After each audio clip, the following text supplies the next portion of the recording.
Hey, it's time for Tom's Tunes. Today I'm going to take you through the engine oil change on the Suzuki 140. It's a DF140B, 140 horsepower. This happens to be a jet. We converted it to a jet lower unit, but it's going to be the same for your propeller driven motors as well.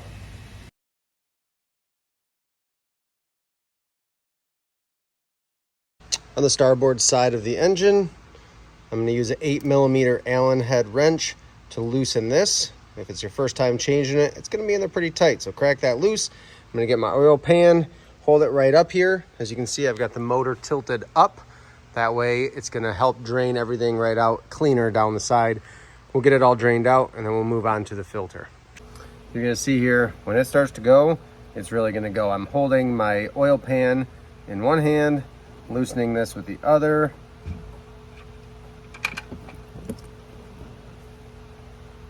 Of course, didn't get my hand out of there fast enough. But this is flowing pretty good. It's gonna come slowly down to a more controlled pour. I can set my pan on the ground now and grab a rag for my hand. I've got cardboard down on the ground. Good idea, because even though it's pouring into my pan, my oil change pan, it's still dripping a little bit. So just keep that in mind. Have a rag or several rags handy and cardboard underneath.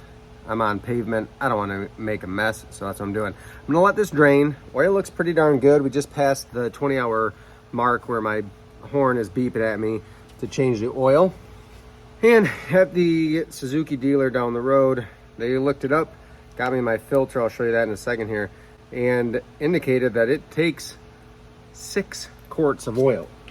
As this finishes draining, I'm just gonna get my plug, clean it off a little bit, and I'll get ready to put that back in because we're going to re-plug the drain before we get to the filter. I'll let it drain an extra couple minutes. It's warm in here. It's like 70 degrees, 65. So it's doing well. If you are doing a winterization, so you're changing the oil at the end of the season, good idea to run the motor, let it be nice and warm, get up to temperature. Maybe you're running your fuel stabilizer through it. Then immediately get to oil change. Because if it's cold outside, maybe you're doing it outside, it's 40, 50 degrees, this is gonna take a long time. If that engine oil is warm or room temperature like in here, it's gonna drain a lot faster, make this a quick, easy process. We are down to where it's barely dripping, so I'm gonna go ahead and put that 8mm machine screw or bolt back in. We're gonna cap that oil drain, and then 8mm, we're gonna tighten that back up. Get it nice and snug, and that's good to go. So what I'm gonna do now, I'm just gonna wipe this down real quick. Be careful, I wouldn't use any aggressive parts cleaners around the plastics on your motor, but we're gonna get this wiped down real good, and then we'll go ahead and tilt it back down to a vertical position, change the filter out, and add new oil. So when you're looking at your motor, I've got it now tilted vertical. What I'm gonna do, I've got a dipstick here, just like your car. So after I get the filter changed, that's how I'm going to check my oil level. We'll talk about that in a second. And then this is my filter here, which is going to usually be a little more than hand tight, especially when your hands are greasy. But mechanics I've always talked to, they say just hand tighten them. Nice thing about the 140 is that that's really accessible. There's even like a little drip pan here. I'm still going to shove a rag down in there just to soak it up, versus some of the other models where we have to remove the side cowl or belly cowl just to get at the filter. This one, way easier to maintain. This is something we can totally do without a whole lot of hassle. And then our oil fill is up here, so we'll get to that too when we get to refilling. But first, I'm going to pull this filter off just with a filter wrench. I got a couple different styles here, but generally I'm going to do whatever is the most gentle, which is something like this. Typically first goes on a socket. I've got this style, if I can get access, works really well. And then that one, it's gonna crimp it a little bit, but it'll get it off. Shouldn't destroy your oil filter and make a mess, but that's like my last resort one. So I'm gonna go ahead and pull this off, and then we'll get to putting the new filter on.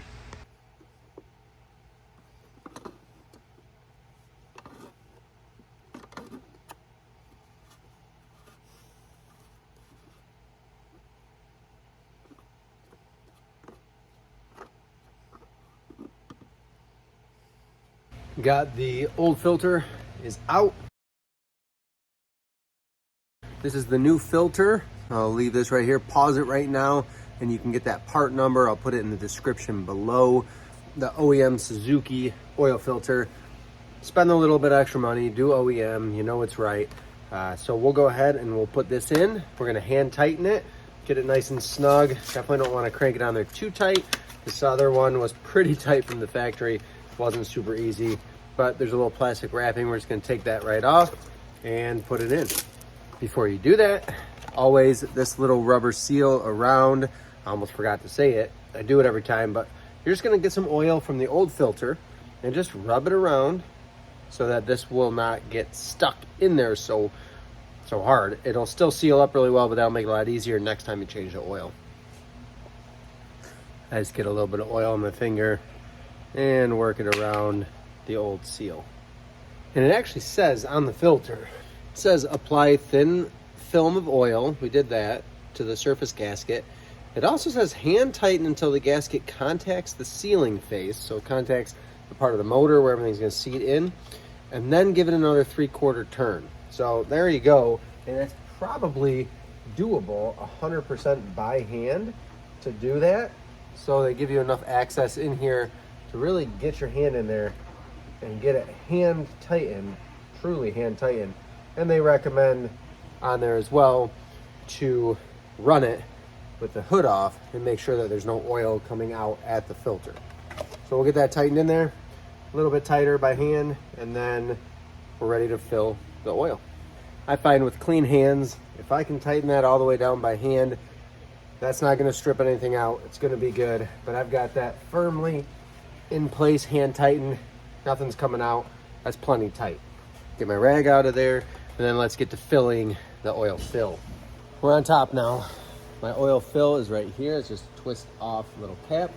And we have a sticker. The nice thing about some of these new 4-stroke motors, keep in mind this is a DF140B by Suzuki. It's a 2023 model. We have an engine oil tab. And this tells me oil capacity, 5.5 liters or 5.8 quarts. So something to keep in mind there. A lot of oil in these. Not gonna lie, it's close to $100 oil change in materials by the time you're done with this, depending where you source everything. But we are gonna use Suzuki 10W40 oil. So that's what it calls for. You can also run 10W30, but if you buy the Suzuki brand oil, it's gonna be 10W40, just like this. Our dipstick is on the other side. So I showed you that before. When we pull that, give it a wipe. We have 2 dots here, 2 circles, drilled out holes. We're just gonna try to get the oil somewhere around the halfway to 3/4. That will be plenty of oil in the motor. So that's just an indicator. It doesn't have to be right up to the fill line. If you wanna get it close, that's fine. But if you're 3/4, somewhere around here, you're gonna be plenty of oil. That's how it's meant to be. So don't feel like you have to top it off perfectly. Get it between 1/2 and 3/4 and your motor's gonna run fine. So that's wiped off. We're gonna go ahead, slide that in.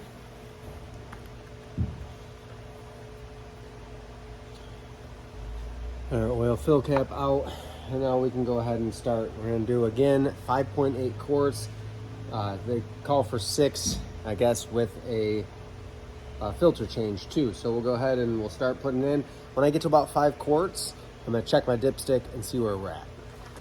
Got about 3 quarts still in this gallon jug. We're gonna go ahead and use that up. The nice thing with this being on top is that I don't really need a funnel if I'm careful. I can go ahead and just fill it.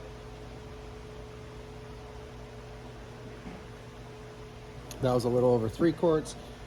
I've got just little quart containers now to fill the rest. So I'm gonna go ahead and do 2 more quarts and then we'll check the dipstick and see where we're at.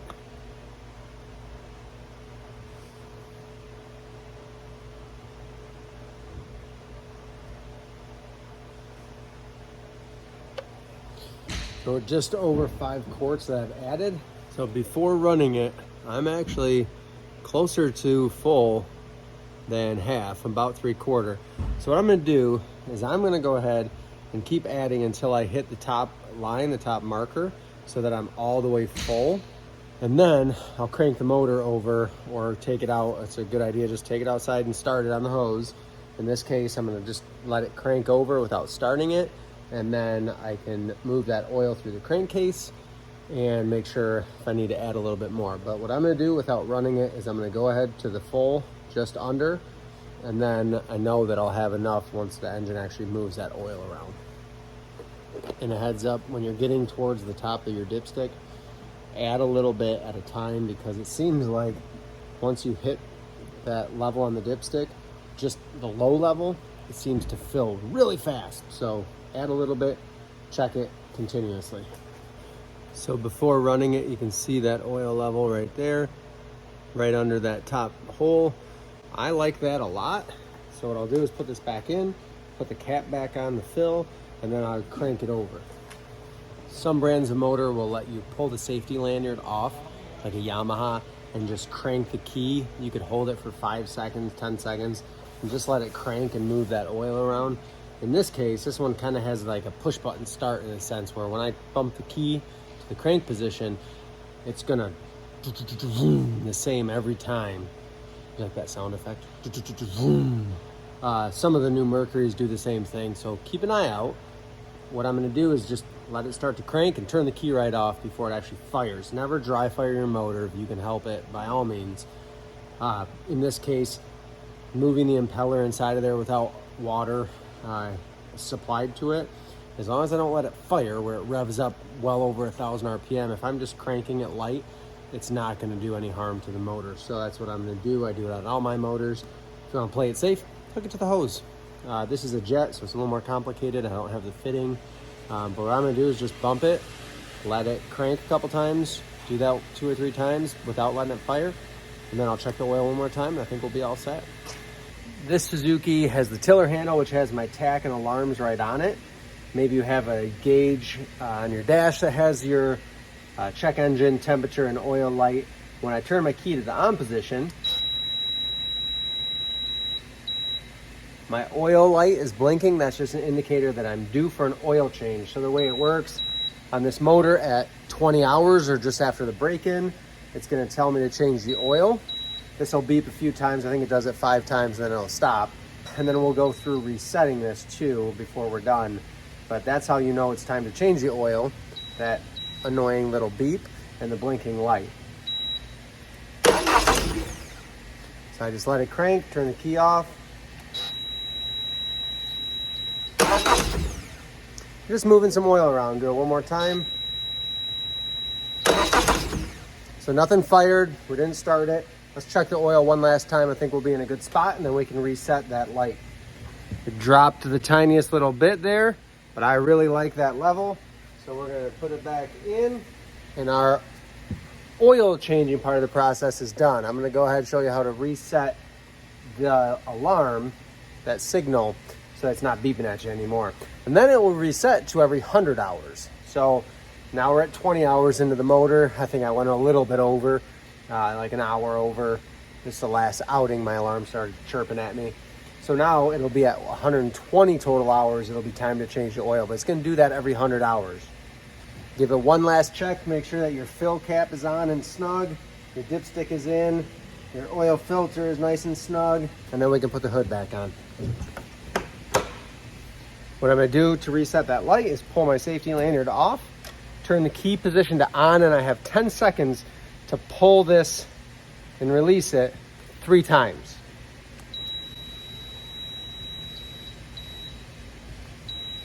It beeps.